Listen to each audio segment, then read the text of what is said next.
ज्यादती की शिकार लड़की का किरदार निभाने ने ज़हनी सेहत को झंझोड़ दिया। सबा कमर। पाकिस्तान की मरूफ अदाकारा सबा कमर ने एक ड्रामे में ऐसी लड़की का किरदार अदा किया है जिसे जिनसी ज्यादती का निशाना बनाया गया था। अदाकारा सबा कमर ने अपनी इंस्टाग्राम स्टोरी में बताया कि इस किरदार की शिद्दत और जज्बाती मनाजिर ने उन्हें हिला कर रख दिया। सबा कमर ने लिखा कि ऐसे मनाजिर बार बार शूट कराना आसान नहीं होता। हर बार वो दर्द, वो खौफ, वो टूट फूट दोबारा जीना पड़ती है।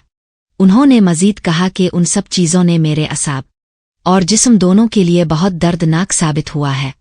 सबा कमर ने बताया कि वो अब अपनी सेहत और ज़हनी सुकून की बहाली पर तवज्जो दे रही हैं और खुद को याद दिलाती हैं कि मैं मजबूत हूँ, मैं ठीक हो जाऊंगी।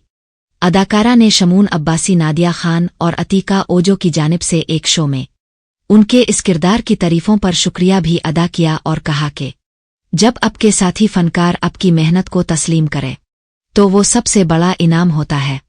याद रहे कि सबा कमर ने इस ड्रामे में सिहर नामी खातून का किरदार निभाया है जो अपने बास की हवस का शिकार होती है और इंसाफ के लिए एक बड़ी कठिन जंग लड़ती हैं जिसमें उनके मद्दे मुकाबिल समाज, रिश्ते और खुद कानून की बारीकियां आती हैं।